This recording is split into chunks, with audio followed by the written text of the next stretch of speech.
All right, perfect. So again, thank you for joining us today. This is actually the last webinar in our monthly series, and so at the end, I'll post a link to all of the recordings for you, and you can have a look. So let me introduce our speakers today. We're going to be talking about engagement with students. The first is Dr. Jennifer Shloming. She's an associate professor and assistant chairperson in the Department of Science and Mathematics at the Fashion Institute of Technology. She's been a faculty member there since 2006, teaching in person and online classes.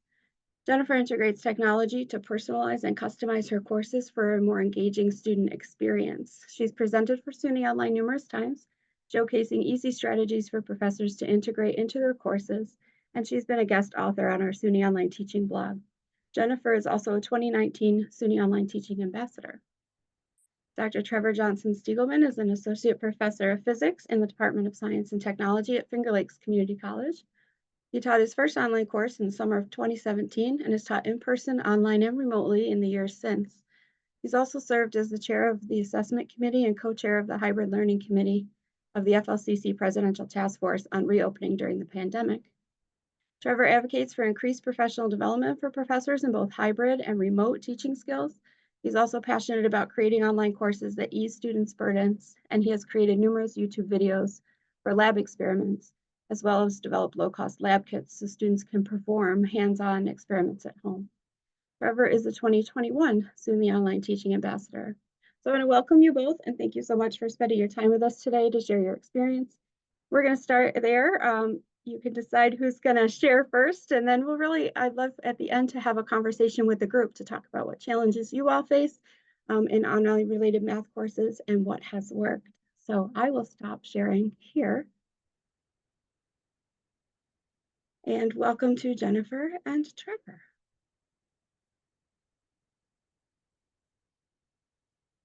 So let's see, Jennifer's, oh, there you are. Should I go first? Perfect, you're there. What do you think? Want to? Since my internet and computer seem to be working, I feel like let me just do it while I can, if that's okay. Yes, absolutely. I have a few slides, and then I'll pass it over. Absolutely. Right. Let me make sure that you are co-host. Yep, you're all set. Sure. Okay, since it's finals time and everything, it's just a little slow and crazy. So, all right, let's share this window. Here we go. Okay. Can everyone see this? Yeah, looks great. Okay, great. So hello, I'm Jen from SUNY FIT, the Fashion Institute of Technology, and I'm very excited to share some tips on engaging students, practices, tips, but I have to say that this is my 17th year here, and this semester has to be the worst in terms of student engagement. So just putting that out there. Something is going on this semester. I teach 4 different math classes. 3 of them are online. So I'm going to briefly talk about certain engagement with those, but I'm going to focus on one class and one particular assignment in that class that I really enjoy and that the students enjoy. So I teach a 200 level statistics online. And for that, there are 3 different assignments. We have quizzes and homework that get graded through Brightspace with my questions, and they get feedback. For the homework and quizzes, students can send me an email asking me to check their work on a Google Doc, and then I can give them comments. So by the time they do submit, it should be perfect. That's if they take advantage of giving this early, which many do not. Then for spreadsheets, we use Google Spreadsheets. And again, no matter what, I grade early spreadsheets at least once every unit. So students can get my feedback, try to correct things. A lot of times students, since it's an online class, will want to have online office hours. And we can have online office hours right on their Google spreadsheet. And then after the assignment is due, again, I give comments and students are welcome to make corrections. Lately, it's been maybe like 3 students take advantage of making corrections. For mathematical ideas, it's different because this is a 100 level course and students seem to just want to take this class, get credit, and leave. I try my best to make it enjoyable, and I would say like every few years I change things. And for this semester, I did change things because I've noticed a lack of engagement with students, and they weren't submitting assignments of the quality that I wanted, where we had interaction between the students. So statistics, I changed it so it's just students and me. Mathematical ideas, I changed it so it's just students and me. And they have, I would say, more fun assignments instead of spreadsheets. They do like mini topics, and for example, they could play Sudoku, or they do magic squares. They play a game of sets and other what I consider really fun things. And they again can submit to me early, and I will check their work in advance if they would like.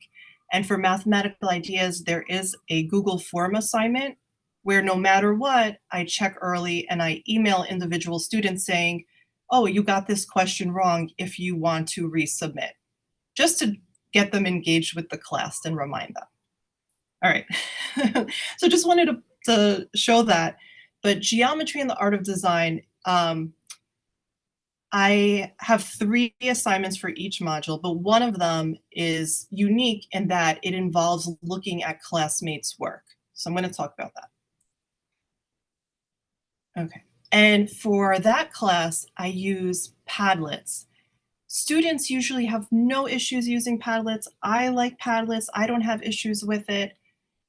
They integrate with, I think we're all using Brightspace, or we'll use Brightspace, but it integrates with your learning management system. So you could have Padlets embedded in Brightspace. So students log into the course site and everything is just in that one place. I have embedded Padlets, but then also I have a link so students can click on a link and it pops out. Either way. It's not showing up, but for the reason I use Google and Padlet is because they're time-stamped. So I can see exactly when students hand in work. So if anyone says, oh, why isn't my assignment showing up on this voting form? It's because it's late. Okay. And I think many of you have seen Padlets before. I'm going to just briefly, okay, let me see. I see there's a chat. I don't want to miss anything. Okay.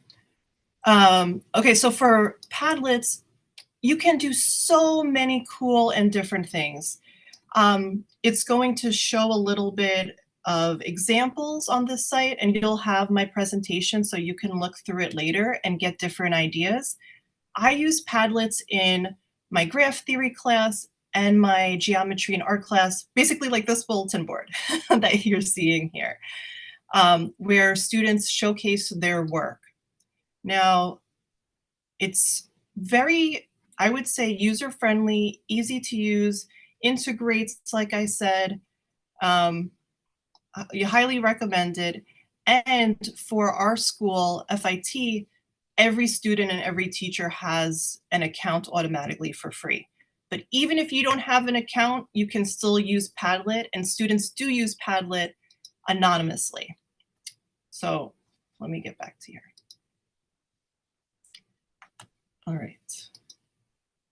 So I want to explain this assignment. So this is really showcasing your work, and I would hope, and it's been actually happening, that if a student knows that people will be looking at their assignment, even if it's anonymous, they do try harder overall so that they could be proud of what they submit.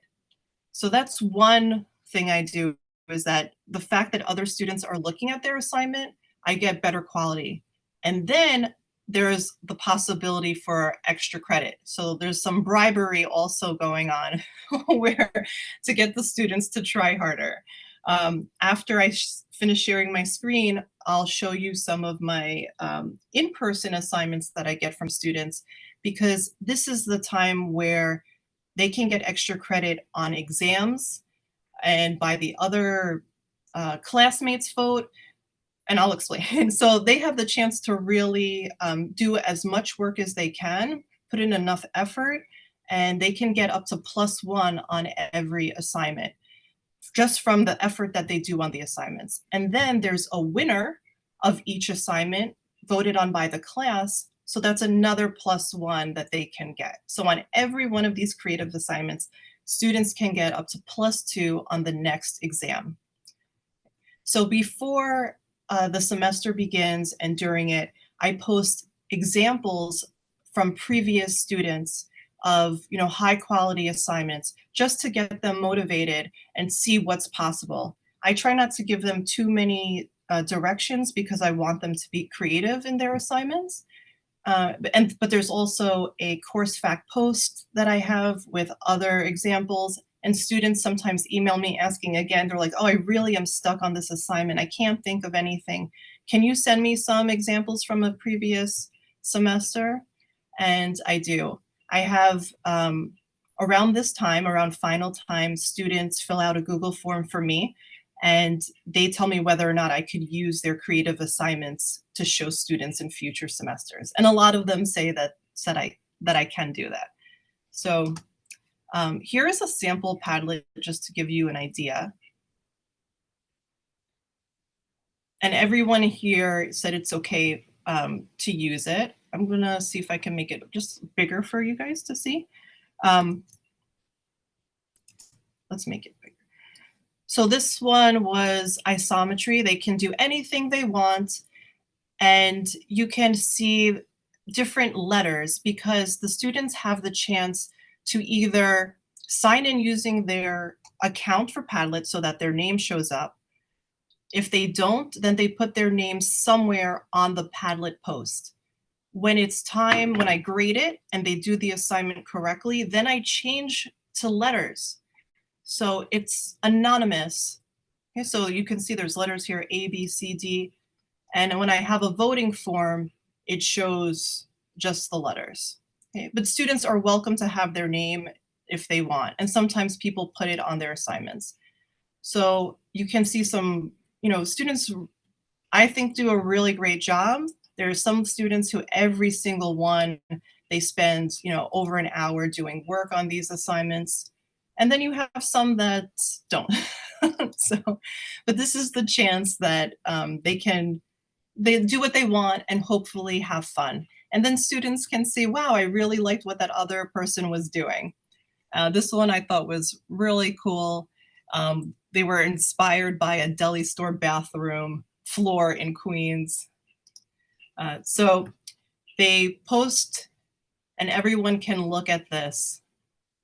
And based on how much effort, they get points by me, like plus 0.25, plus 0.5. And if they get the really good one of +1, I'll email them and say, I really thought you worked hard on this assignment. Congratulations. I hope to see this quality again. And that really encourages students to keep going with the quality that they submit. And a lot of students say, thank you. They can share pretty much anything on a Padlet. They could share videos, they can share pictures. I think there are GIFs or GIFs you can share. I haven't had any student be disappointed that they couldn't share what they wanted. Only thing is, some students can't figure out how to do multiple things in a post, and I say that's fine, just do multiple posts. So that's worked nicely for me. Okay, so please keep asking questions and I'll keep trying to look. Okay, so I showed you the sample Padlet, and I have Padlets before the midterm. So those extra points go on the midterm exam, and then the rest after the midterm go towards the final exam. So in my geometry and art class, I do use this in other class like graph theory, but in geometry, they're doing things every single unit. They get a bonus I mentioned from each other. So they vote with a Google form, and that's part of their grade to vote. So that encourages students to look at each other's work, and it's 1 point for just voting, not for themselves, but for voting on someone else's assignment.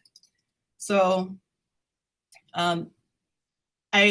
this is really nice because I think they know they're doing something nice for their classmates just by voting and giving someone an extra point. Okay, this looks crazy, but I'm gonna explain how it works for the students. So, and hopefully maybe you'll try this out, maybe in a different class if you're not teaching something like geometry and art. So I have students post their original work on a Padlet. I give them brief directions. I really want them to do what they want. If they're doing photography, we don't have math majors at FIT. We do have some minors, but our students are very creative, and I think the less structure you give, the more creative and more interesting assignments you'll receive. So they have a rubric, they know what I'm expecting, they see previous examples and those grades on it. They can post anonymously or with their name, but the first thing is they see a blank Padlet. They don't see other people's work. Then I go through them to make sure that they did the assignment that I asked for them to do. Sometimes there are people who, I don't know, they don't do what's asked. So then their post won't get approved. Once it is approved, I rename it to the letters like I showed you, and it can stay anonymous if they want. If they don't want it to be anonymous, they're still going to have a letter, but then I say you have to log into your account so your name shows up. Then students vote for their favorite through a Google form. And this is posted on the course site that gets sent to their email. And I post multiple times. I post reminders for everything. And then step 4 is the winner or winners are announced and bonus is given. And then I post the homework grade for this. I post lots of reminders in all my online courses and actually in person too, because like I said in the beginning, students are just not doing work this semester. Some of them, even with multiple reminders, I'll still get an email saying, oh, I forgot that was due. Like I can't email you every day, but I do send reminders, and I posted here a sample reminder that I would make as a course announcement. Now it's time to vote on your favorite creative assignment through this Google form. Post a link. I say this is part of the creative assignment grade, and also give someone the chance to get an extra point on the midterm. Please remember to set aside a few minutes to vote before the module ends. It's worth 1 point of your assignment to vote. And then I say something nice, and it's true.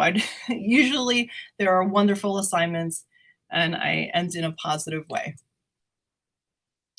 But this is why I'm so glad to have this, is because it is so hard to engage students in the last couple of years, and I really have to change things up.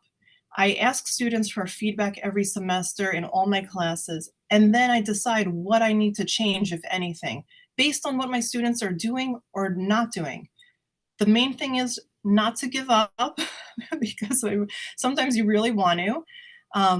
But like for my mathematical ideas course, I just had a major redo because they just weren't doing creative assignments in a way that I thought was productive. And the creative assignments in my geometry class, usually students say that's their favorite part of the course. So I really just want to make sure that students are happy and I'm happy with the work that they are doing.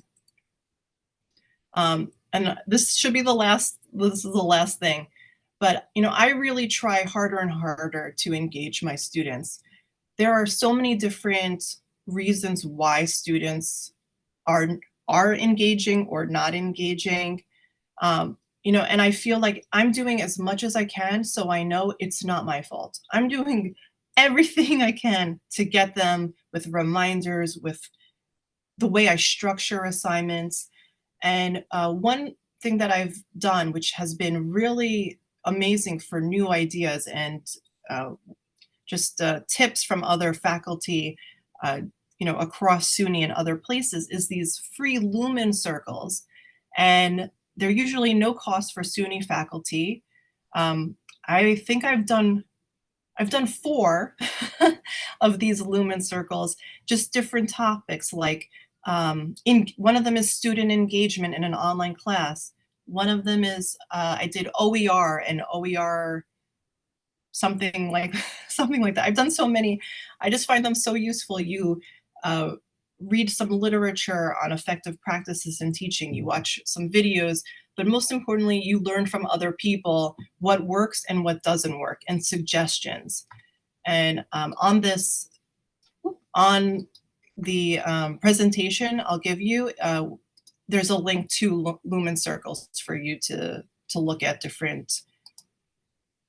Oh, I think it's loading. Different things that you can see. So while it loads, I'm going to look to see if there are any more questions. Thank you. I am trying to do everything I can. So you can see here these Lumen circles. There's a new one that I haven't done, but I have done student success, evidence-based teaching, teaching with active learning, teaching with OER, and OER-enabled pedagogy. So really, I'm trying. I know I'm trying. And also going to workshops is so useful, going to conferences to see what other people are doing and other tips. And that's it. Okay, so that's my email. And sorry, I just wanted to get through before any technical difficulties. And I'll mute myself now. No, you're good. You're good. I did put a specific link for the SUNY Lumen circles. So if people are interested in that, you can, if you're a SUNY campus, you can go through that link. There was a question, Jen, do you know, I don't know this offhand. I know there's a conflict with Canva, or Canvas, but I'm not sure about Brightspace. Do you know if Padlet integrates into the gradebook? Most of them don't. But.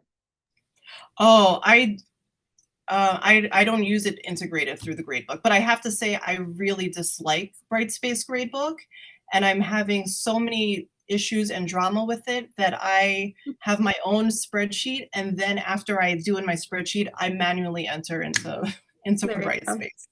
I know if if folks use rubrics for grading assignments, even if you use Padlet and you use a rubric in Brightspace, the rubric is integrated into the gradebook. So that's maybe one way to kind of circumvent that. But yeah, thanks, Priyanka, for your question. Okay, feel free to continue the conversation Jen started in the chat, and I'll switch gears over to Trevor, who's going to share his experience now with engaging students. Hi, everyone. Thank you, Jen. That was a lot of great information. And I apologize. I was signed in and then my computer ran into some problems. Everything froze up. So I had to go out and come back. So I feel your pain. So when I was originally signing up for this, I think there were 7 or 8 people that they were asking. And I thought, oh, I'll be on the panel and maybe I'll learn something. So I already have, Jen, thank you. But I guess I'm going to have to share some of my own stuff here. And what I'm going to do is I just pasted a link that has lots of my links in it. And I'm going to share that up here behind myself. And hopefully you can make that bigger. I'll be honest, I am not as fluent in web or in Zoom as I am in WebEx for this type of thing. But the information is all here. I do some similar things that Jen does. I do try to get my students talking with each other, get interactive with them. I do, and I'm going to go out of order. I do try to make sure that I'm communicating with them so that, there is that engagement from my side, the pokes and prods to get things in and so on. And one of the things that that Brightspace has is intelligent agents.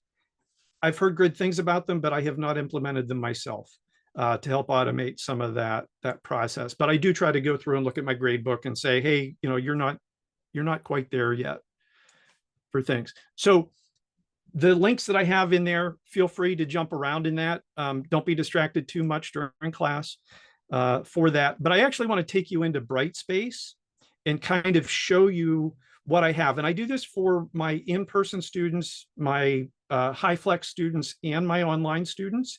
Of course, there's some challenges with each of those modalities. But this is a typical module. And within this, I have some of my own YouTube shorts and so on. And you're not going to hear the sound, I don't think, with this. But I've got some music playing, and it kind of sets the stage for students to take a look at things that are coming up. I have some of my own PowerPoints that are in here that all students have access to. And so on.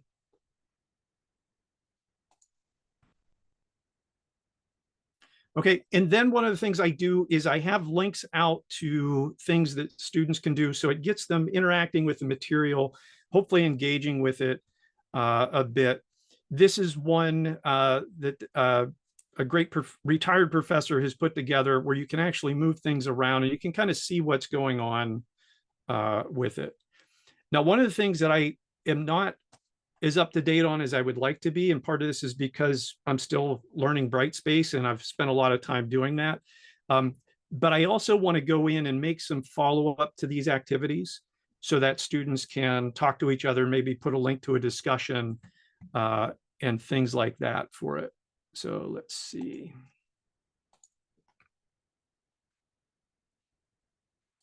Going forward, and of course, you know, I've got my lecture notes there.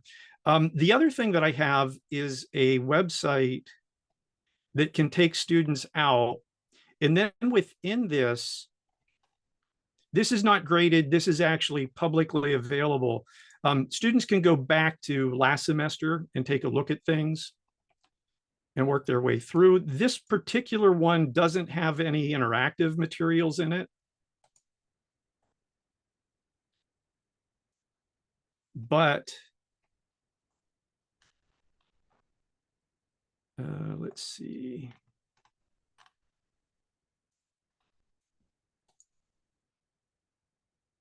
Navigation in Brightspace occasionally sends you down the wrong path or a path that you can't get back on.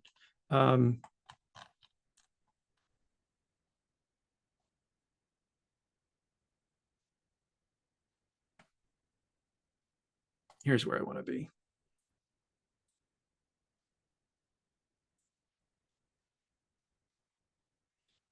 Okay, so on my website, I have a few of these memory type games that students can do. And I use something that's called H5P for this.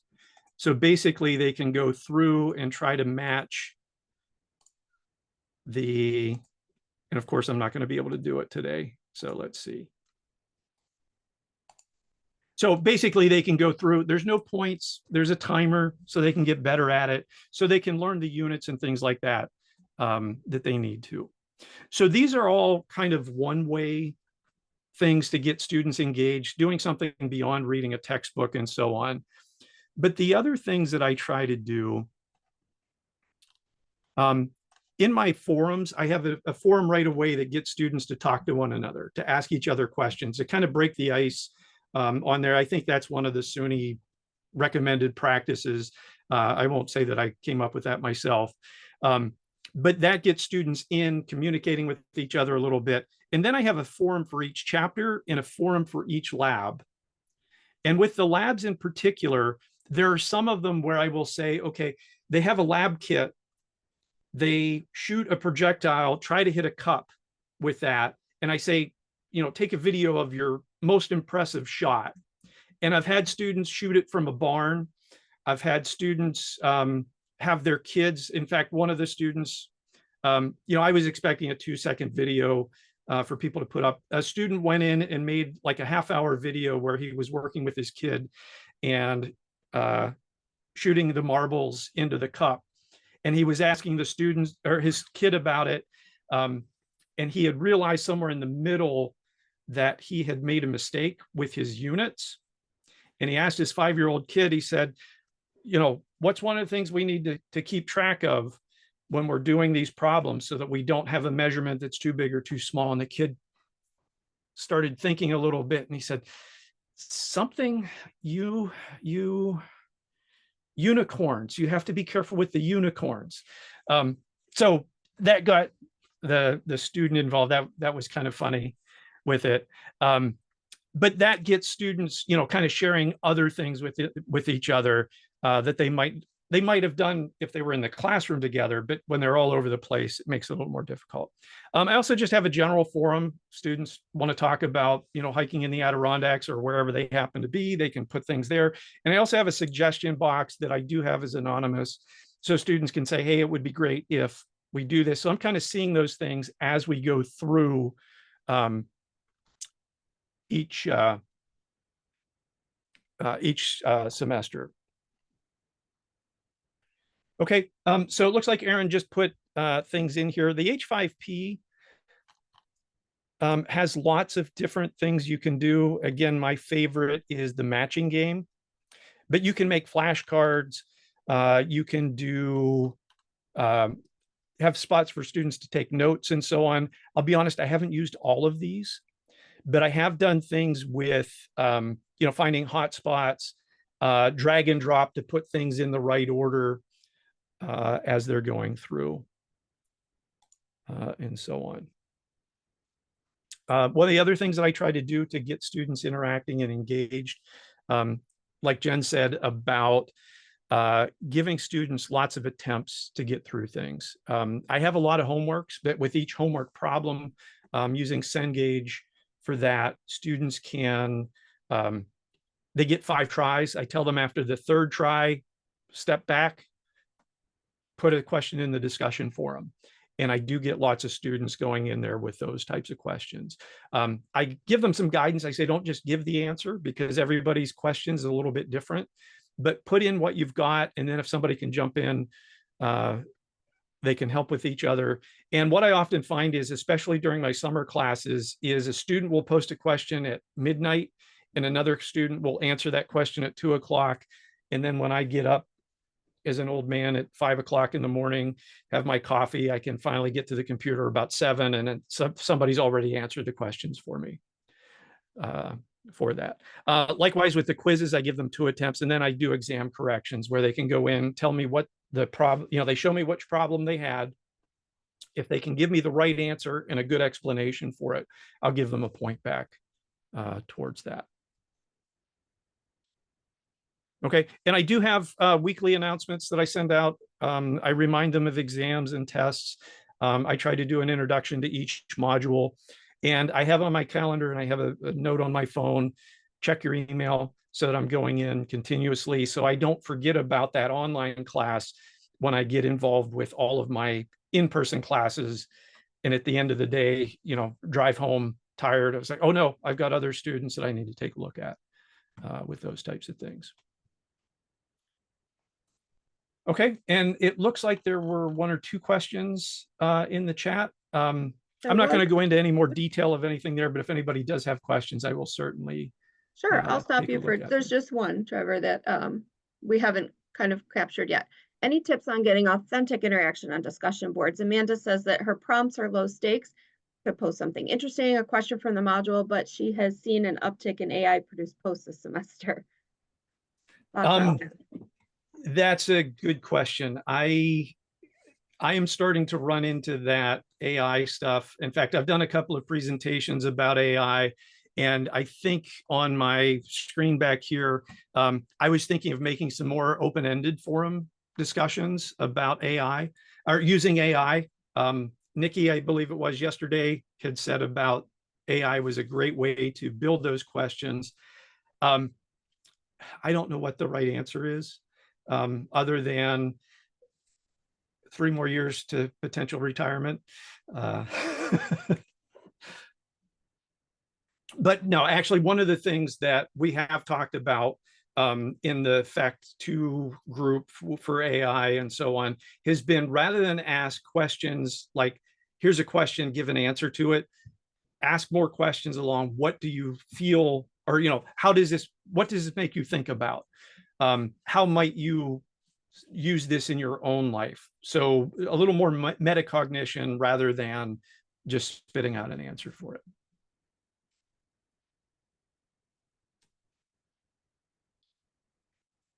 And I don't know if anybody else has thoughts on that. Yeah, feel free to jump in on Amanda's question in the chat as we keep going. I'll post the link to the Fact 2 task group's recommendations. I have that document, so I can put that in. Great, thank you. And I'm really interested in ways that other folks try to get their students engaged. Like I said, my hope was that there would be 8 or 9 people on the panel and everybody would have a golden gem. So if anybody else has any great ones.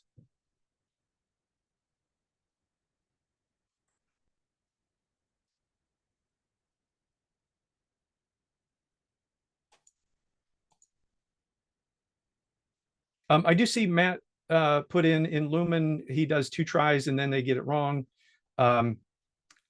I do find some more interaction with the 5 tries. I've been doing that for years, even when I was doing in-person classes and I started to use online homeworks. That way it gives them, more than just one chance, more than 2 chances to, because a lot of times a student will put an answer in and it's just a simple math mistake. They catch that, they move on. It's when they get to that 3rd one in my ongoing coaching of ask for help so that they're not spinning their wheels and not giving up quite as easily. I think that helps bring them along.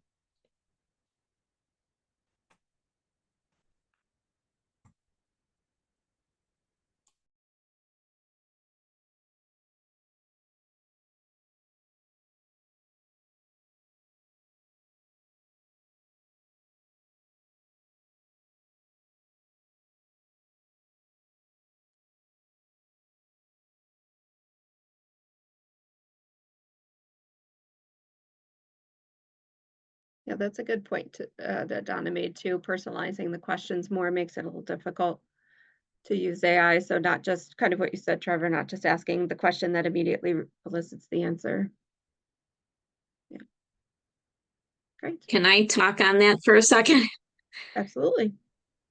I actually had the last part of my discussion was tell me what you personally have, and I usually use the word personally, learn from this topic for this week.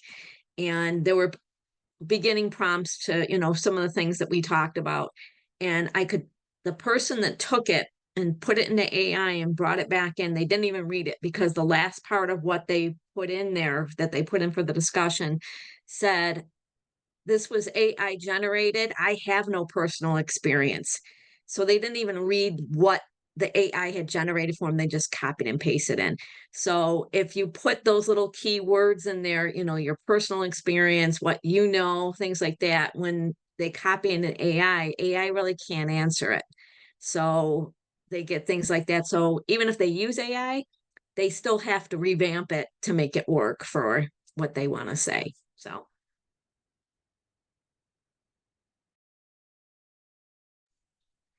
Yeah, part of my challenge with AI is, at first I was kind of laughing at all of the humanities and English folks because we went through all that with calculators years and years ago. And I went through a phase where no calculators in my class. And now I have an online calculator and I say, do it here rather than, trying to do it on your phone or so on. But then just before a presentation I did on AI, somebody was using AI. So one of my colleagues was using AI because they had a student who couldn't read the PDF version of their textbook because it couldn't handle the equations in it. The screen reader just went nuts. So what she was doing was copying it, putting it into ChatGPT. It would give out the exact, translation of it. And then she could put that in a Word document, make a PDF and give it to the student for homework and so on. But she found out, and I found out that when you do that, it will start to answer the questions for you already. If you put in a question, it will start to answer it and it will give some decent solutions. And so now I'm getting to the point where I want my students to understand the very, very basics. I'm looking more at the units, the way the equations, what things mean in the equations, and asking those types of things to get them away from the, just what's a quick and easy, dirty answer to, what's the background for it.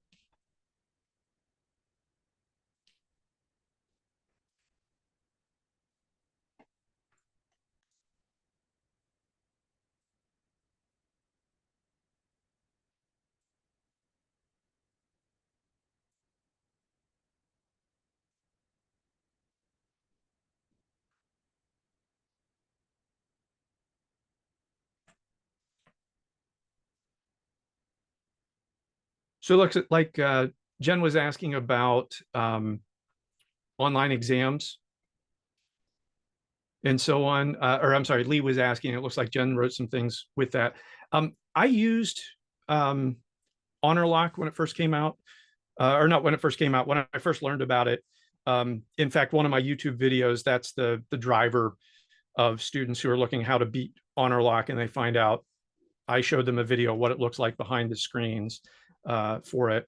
But I've kind of moved away from it just because this proctoring software is, it's very invasive, almost as invasive as AI with things. But I haven't figured out a great way other than, trying to make my questions as, what's the way to say it? As variable as possible. Every student has a different number. They're all in different orders. I have multiple versions of every question and so on for it. It looks like Mark has a good resource. But if anybody else has any ideas, I'm certainly open to them.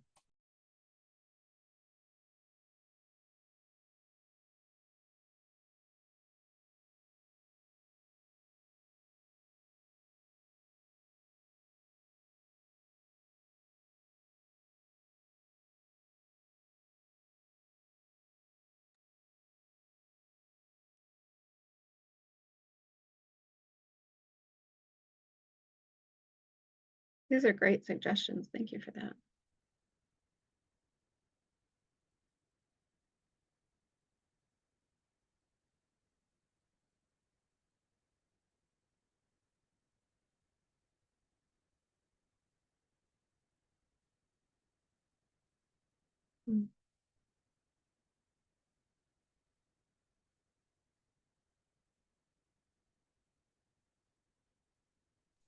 So question Demetrius, about grading with. Yeah, Demetrius. So my exams, each one, so I have 5 module exams.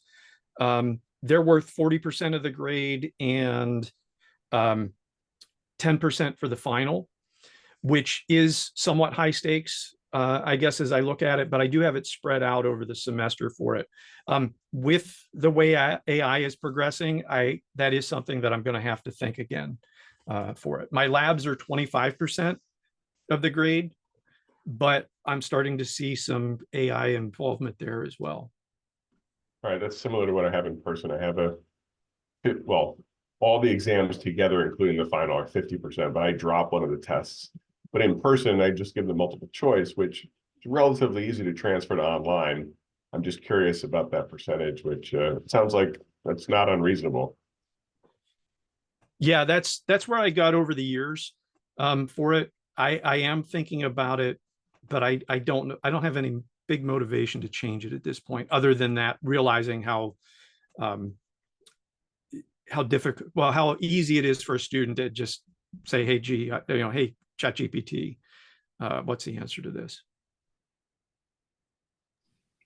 I was going to say that in my department, we are looking now at blended courses. I don't know if any of you have taught blended, but we haven't had a math blended course yet. It's either a fully online or fully face-to-face traditional style, excuse me.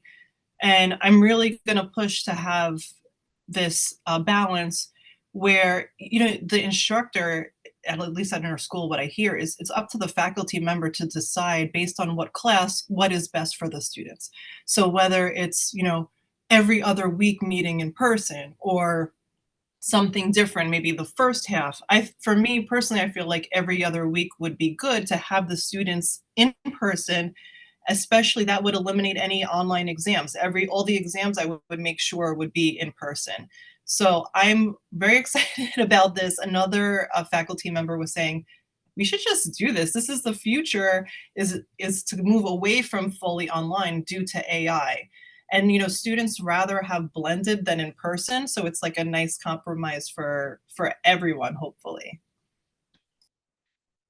Yeah, we've been having that discussion at Finger Lakes as well. So I've been teaching HighFlex since, the first semester after the pandemic, so fall 2024 or 2020 with it.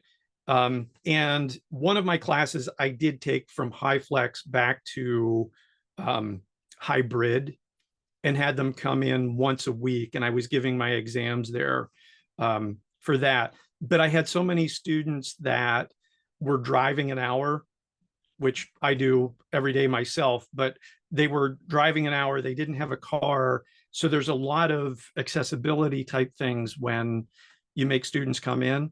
And our online physics programs have just shot through the roof with students, and trying to bring them all in at once to take an exam or something like that would be very challenging. But again, I don't know what the future is, whether that we can have, satellite spots where students can take an exam. I know there's costs involved with that, and I don't know what the right answer is.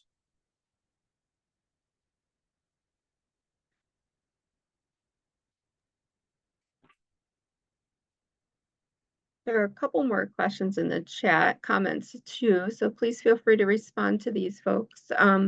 So one question from Mark, I don't know if any of you know this, if you played with ChatGPT with diagrams, how it does with diagram analysis. So he gives an example of a free body diagram in physics, and as asking whether or not ChatGPT would be able to interpret that. I'm not sure if anyone has had that experience. That would be good.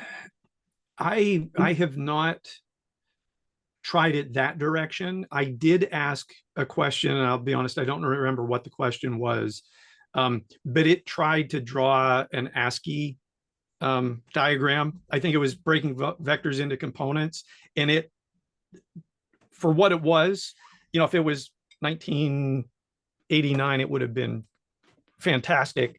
But the fact that it was generating this itself was a little scary. And I'm using the cheap version, or I'm sorry, the free version of ChatGPT. So I don't know what 4 and beyond can do. Yeah. I saw some agreement in some of the folks on the video. And then this is, or actually a good suggestion, Demetrius, that you put in here too. I have had people talk about this in other courses who do this. So having students create the video where they walk you through a problem and explain how they solved it is a great way for them to demonstrate understanding. And that's, that's really cross disciplines. A couple of people here are saying that they do something similar. So that's great. And it is something in Brightspace, as Lisa said, there's a video tool in Brightspace where they can do that. And you can do that as well as an instructor. You can use that tool to give feedback to your students on assignments as well.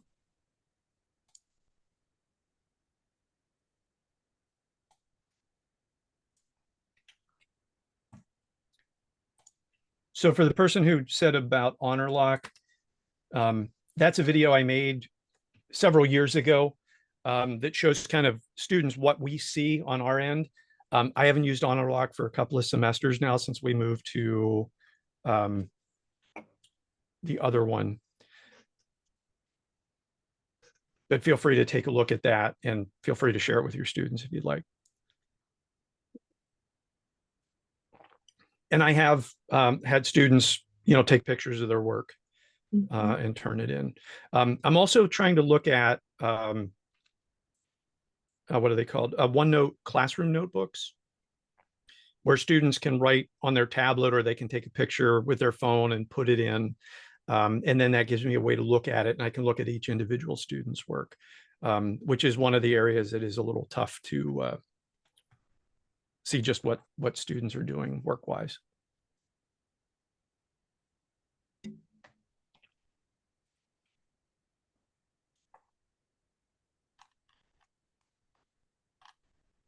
Great, these are good ideas. I'm curious too, just as a kind of a reflection of everything that Jennifer and Trevor have shared too.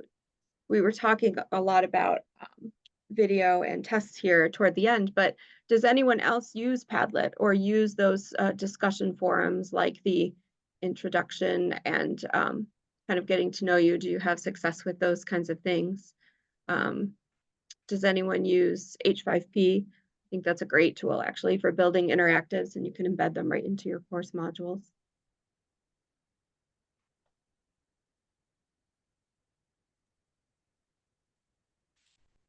Oh, I like that, Priyanka. Snap assignments. That's So interesting. with H5P, you can actually embed that code within Brightspace.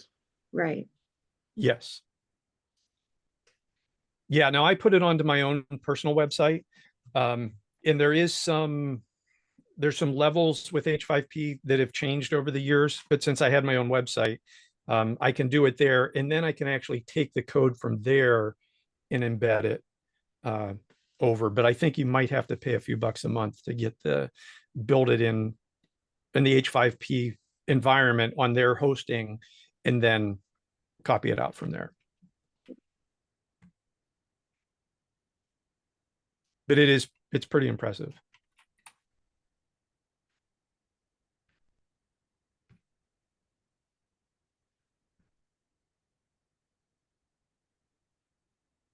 Nice suggestions. Great.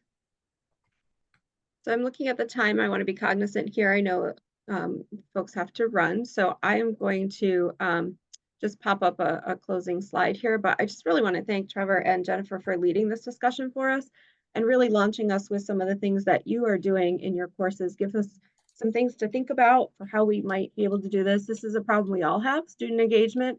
And as these kinds of things like AI and other things evolve, we will really continue to struggle with this. So having a forum to just share ideas with each other is wonderful. So I appreciate that. And to all of those of you who have shared in the chat as well, it's very helpful. This is just a recap of our spring series. All of the recordings, including today's session and the AI session that Trevor referenced from yesterday, will be here on this link, and I'll put this in the chat for you. Just give us, the rest of the day for it to render, and we'll get it right up there as soon as we can. So that is all there for you, and I hope that you are able to walk away with something that is new and that is valuable to you. And I appreciate everyone's time. So thanks again so much, and I hope you have a wonderful rest of the afternoon. I do see Jane's question. We do take a hiatus over the summer. We're currently planning for fall. And I'm really glad that you said that, because I have a form that we're asking people to complete to give us ideas for topics. So it's what do you want to learn about? What can we put together for you? So here's a link to that form if anybody would like to fill that out. That's really helpful for us for planning for next academic year.